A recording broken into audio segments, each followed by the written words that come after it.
Welcome to Loving the Imperfect podcast, a show for seekers of deeper contemplation. I'm Brianne Trzynski. For 10 years, I've been studying offerings from holy teachers and holy texts. I'm a journalist who has listened to the stories of many people throughout the years, and I continue to be captivated by the stories of how God nudges and directs us, either by closing doors or opening them.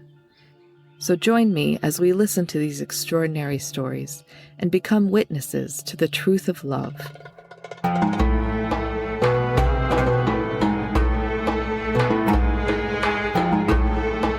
Welcome back to Loving the Imperfect. Today we'll hear a story from Dr. Rick Maibauer. He is the first person to perform a total joint replacement in Ghana, West Africa. So we're going to hear his story today, another exercise again in deep listening. It is good training for us. I hope you enjoy this story. Thank you for joining me.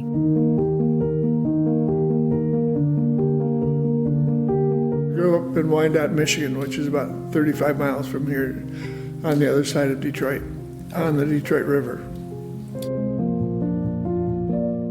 My father was a general surgeon, and prior to the Second World War, there were not very many orthopedic surgeons.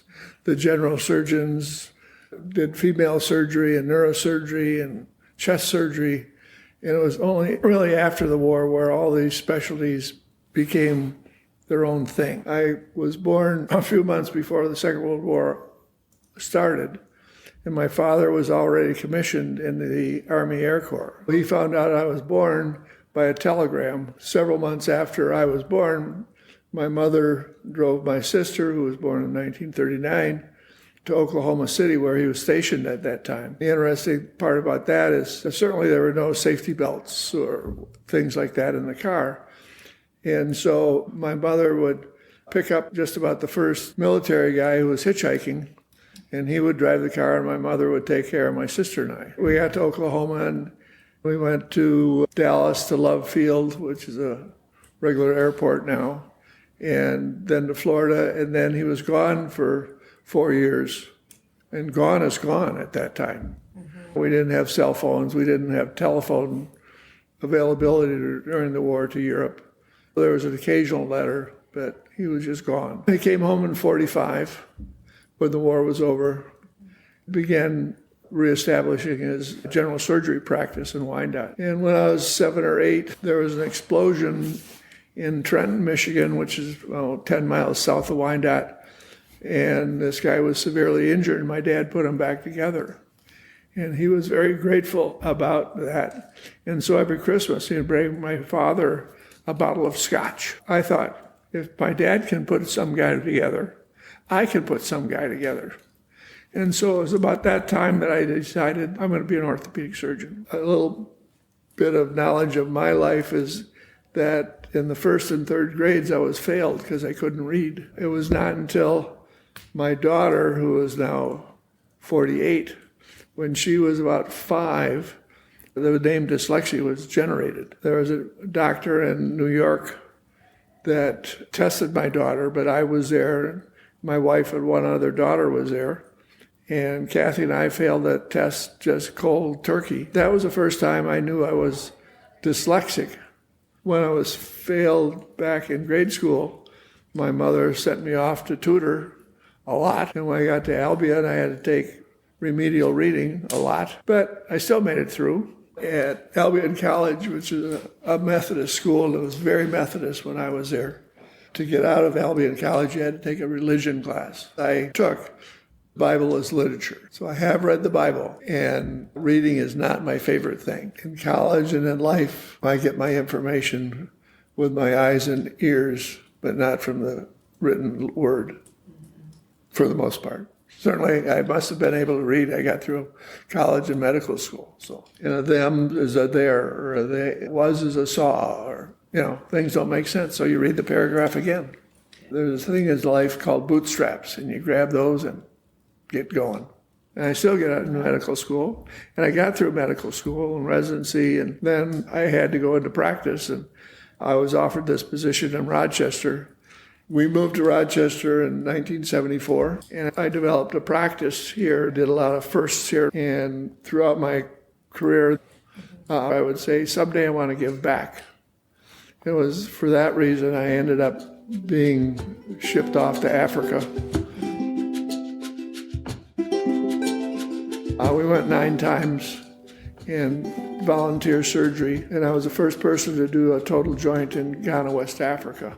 When we had to do surgery in Ghana, I had to take everything over there, from the soap they were going to wash their skin with, to the knives, the instruments, the sutures, my gloves, my instruments.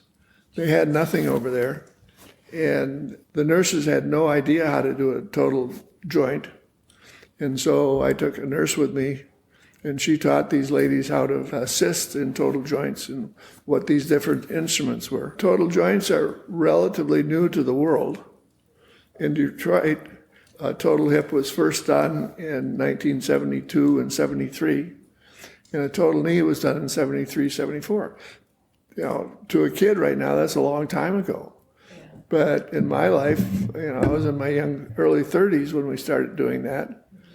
And it was just yesterday. And certainly those procedures have advanced and gotten better and last longer and all that stuff. People used to be at the hospital for nearly a week in the beginning, and now many of the total joints are done as outpatients. The national hospital in Ghana is called Korle-Bu, and it's about 10 square blocks. That's a lot of hospital. Their orthopedic hospital was about 150 patients.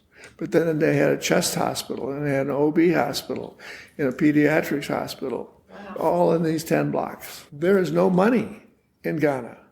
They lumped everything together. They had people in Ghana at that time who had total hips, but they'd come to the U.S., they'd gone to England, they'd gone to Cuba, they'd gone to Russia for their total joints. But none of them were done there until I started it. And then Dr. Bawachi, who was the head doctor over there, when he was a young guy, he left Ghana when he was about 20, went to New York, worked his way through college in New York, then went to medical school. He's probably one of the top pediatric spine surgeons in the world. But when he was in his late 40s, he said, I got to give back. I said I had to give back.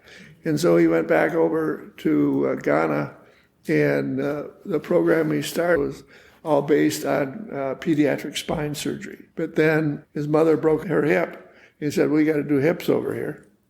And we did knees. The first time we drove up to the clinic over there in Ghana, there were a whole bunch of kids with club feet sitting on the curb. And so we ended up starting a clubfoot clinic. Dr. Bawachi wanted a spine clinic. Now I'm doing hips and knees, and we started these other things. Now Dr. Bawachi has a hospital all to his own in Ghana, a $1 million hospital. The average wage in Ghana is $1 a day. That comes out to $365 a year. You can't do much on $365 a year. It's a very poor country, and to have free medical care of this nature is a big, big deal. They were writing about Dr. Bawachi in Time magazine, and I got slipped in there. So I made it to Time. I wouldn't have made it any other way. Dr. Bawachi and a Atumfo, which the king is called, went to college together in the U.S. And so he knew him. And so when we went there, I got to meet the king. No white guy meets the king. And we met the president, and we were entertained in both of those social groups. When we first got there, and again, I had to take all my stuff, boxes of sterile equipment and sutures and all this sterile stuff. And when we got to Ghana, the custom agent said, what's this big box? I said, it's my instruments for surgery I'm going to do tomorrow. He said, how much does that cost? I said, probably $120,000. He said, that'll be $50,000 in tax. I said, it's free. 20% or 50% of free is free. So they confiscated them. And he wanted to open up with a razor blade. And I said, no. If you want the box open, I'll open it, but don't use that razor blade, because then things wouldn't be sterile anymore. And so that was on a Saturday, I think. And surgery started on Monday. And on their radio station there in Ghana, this guy gets on the radio and starts screaming at the government to get the instruments released, because Dr. Boachi knew him too. And so we got our instruments back. And so I missed the first morning of surgery. Prior to 1957, Ghana was run by England. It was a colony. In 57, they were given their freedom. And when the English left, they took all the paint, all the soap, all the things you might need in life, and Ghana didn't have anything. So the hospital, Corlebu, the screens were from 1957. Nobody painted anything. We had to take our own toilet paper. We had to take our own soap. But the operating rooms, a few years before I got there, were reconstructed by the Germans. And why that occurred, I have absolutely no idea. But they're all nice stainless steel operating rooms, and everything went well. One lady I operated on had sickle cell disease. Your red cell in your body looked pretty much like little donuts. The hole of the donuts is not a hole, but it's thinner there. When you have sickle cell disease, that red cell looks like a little moon, crescent of a moon. And it can get stuck in your capillaries.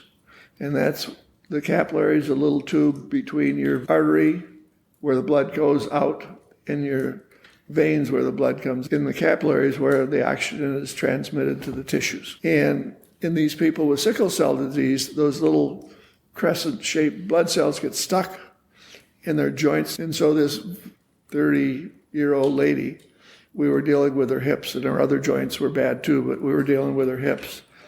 And if she took a step, her stride length was about 6 inches, and she couldn't spread her legs apart, and therefore hygiene was an issue.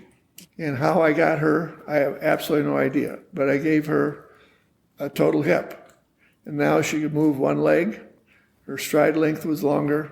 She thought I was a miracle worker. In Africa, the vast majority of people can't get to a doctor, and they train a lot of doctors in Ghana, but more than half of them leave the country once they get their doctorate degree because there's no potential and salaries are lousy, so they leave. And so you think you're making a lot of doctors, but presto, most of them are gone. They have a lot of bone deformities over there. These people with their bad joints that we replaced have had all this pain for years, with no potential relief. They can't go to the store and get their Tylenol or whatever. I came back one day before 9/11. If I came back one day after 9/11, I might still be in Africa, because they shut down all the airlines around the world. Earlier, when I was active in my orthopedic practice, you work 7 days a week. And sometimes you had nothing going on Sunday morning, but if there's a little snow and ice, Grandma would go out and slip and fall and break her hip, and I was busy. 3 incidents, and each one being a little kick in the pants, took us closer and closer to the church. Jane had an anterior cerebral aneurysm, and a third of the people with aneurysms die, a third are severely incapacitated, and a third of them get away with a little glitch. Well, Jane got along with a little glitch. She lost her recent memory, but she was able to work her job for 20 years. Then she had a major problem with her back and needed a large back fusion. And with a large fusion of your spine, you still try to lean over and tie your shoes. And so you try to get more motion at the joint above where the bone is fused together. And frequently people will get slippage at that level. And so she had to have a second back surgery. And our third big issues here in this household was our youngest daughter had a brain tumor when she was in her mid-20s and ended up having 2 brain surgeries and 6 weeks of radiation and 18 months of chemotherapy. And so those 3 incidents, and each one being a little kick in the pants, took us closer and closer to the church. We liked the church before then, but we needed the church after that. Mechanically, I'm pretty good with these two hands I have. And I can see the x-ray and I see how to fix it. I don't have to go to a textbook anymore. I can put the bones back in alignment, but there's a lot more to it. I can put them back together, but the Lord has to heal them. Thank you for joining me on Loving the Imperfect. Next time is a surprise, even for me, but I'm sure it will be just as interesting and nice to hear another story from just ordinary people that walk the planet at the same time as us. So thank you for joining me today. I'll see you next time. Bye-bye.